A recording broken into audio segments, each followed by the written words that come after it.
Chuck, thank you so much for coming on the show. It is always great to see you. I want you to describe what you see out there, because there is without a doubt, a narrative which just says the world's breaking down. And I see there's another narrative, which is that the private enterprise is going to save the day. Well, first of all, Jim, thanks to you and Carl, and thanks for all the work you're doing to report on this accurately and try to help people navigate the complexity. I think of this in three ways. I think there's the medical response, which, look, there's a great deal of human ingenuity in this country, and I think will prevail, and I think will probably prevail faster than people think. Secondly, there's the fiscal side, which you guys understand and you're talking about on a regular basis.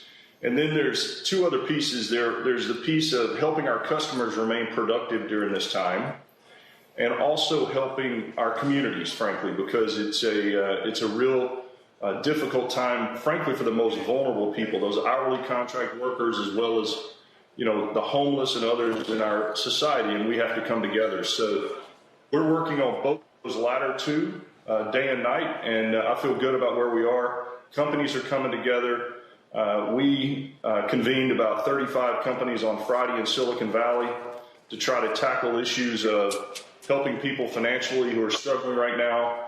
Volunteers, frankly, are not showing up at homeless shelters and not showing up at food banks where they're worried about getting the virus, and we have to backfill those folks and figure that out. We have to deal with hunger with students being out of school. So there's an awful lot going on, and I think business is really beginning to step up in a big way.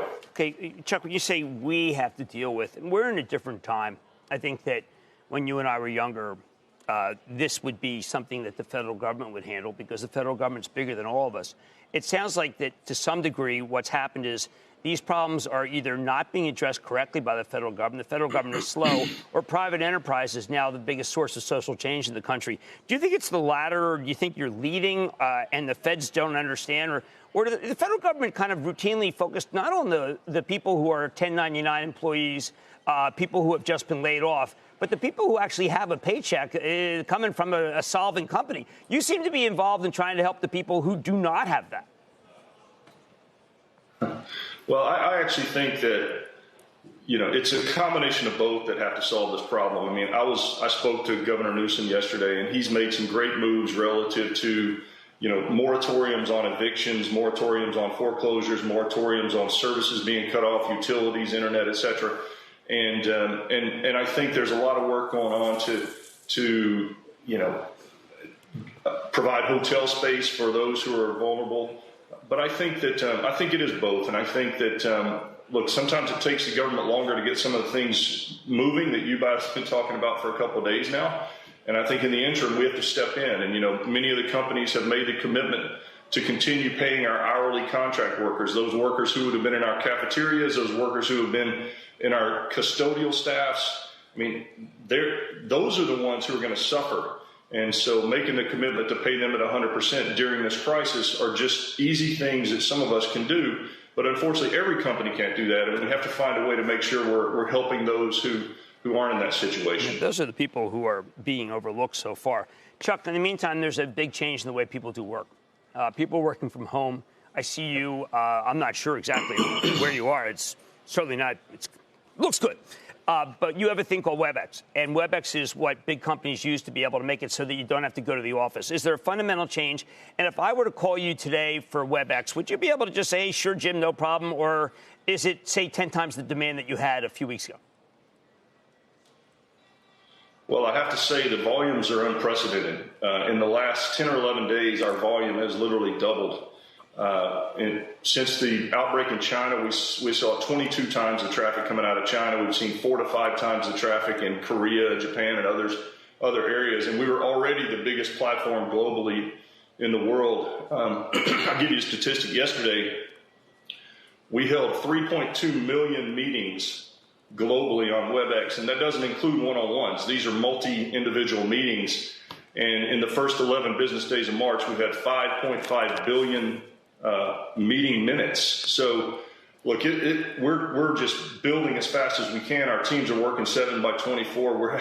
We're trying to boost our collaboration team and our security teams spirits because they're working around the clock. Everybody's working from home. They're having to increase the capacity of their VPN connections and security, cloud security.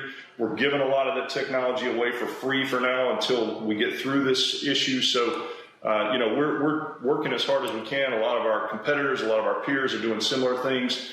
And I think it's just it's great to just see everybody coming together to try to keep the companies productive while we're going through this crisis. Hey, Chuck, it's Carl.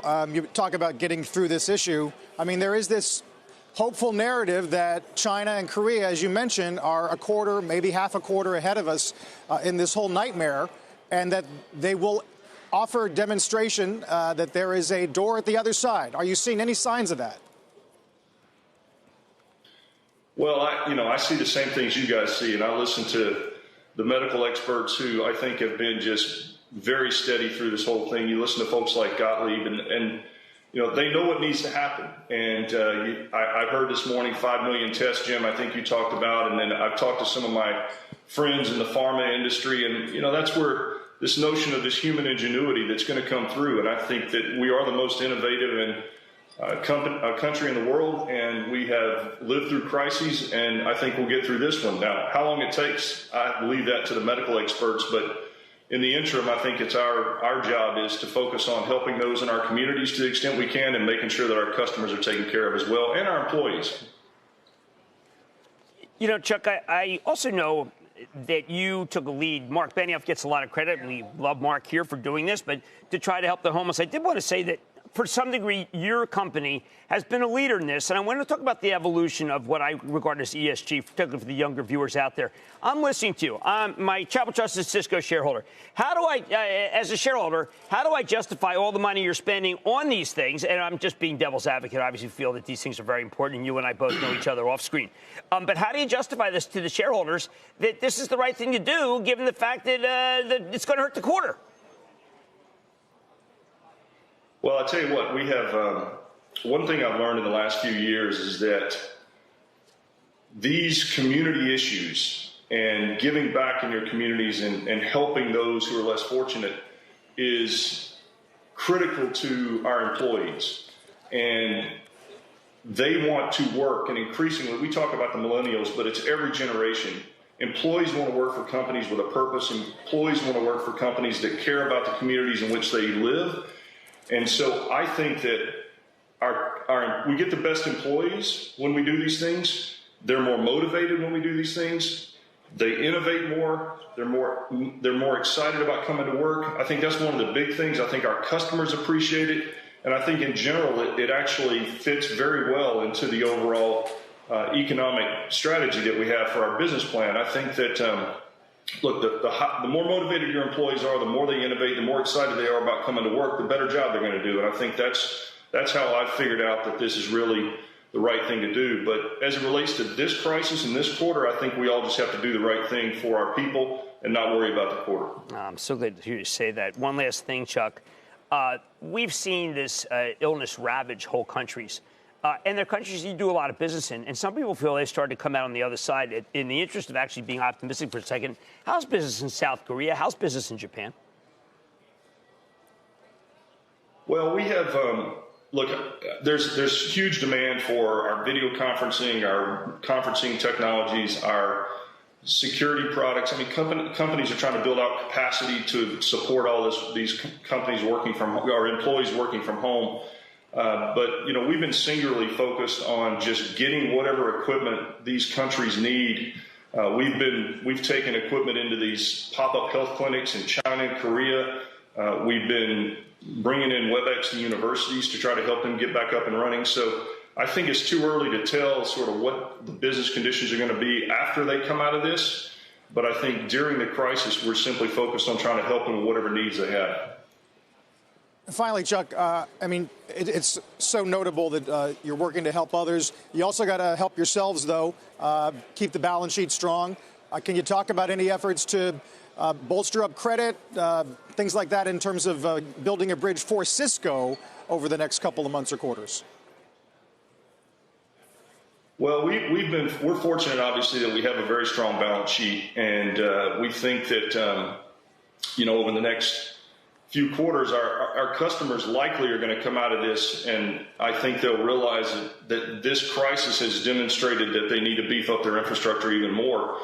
So I think that, right now, the irony is that what we need are companies that understand how to build at-scale infrastructure to support what's going on in the world. This is unprecedented. I mean, can you imagine thinking, like when we designed a lot of our technology, can you imagine me telling our teams, I need you to build this so that it can accommodate every person on the planet working for a company. They're going to go home and work from home, and you need to scale to support that. So I think it's bringing new requirements to bear. I think our balance sheet is strong. I think we'll get through these short-term issues, and then I think we'll do very well going forward, Carl.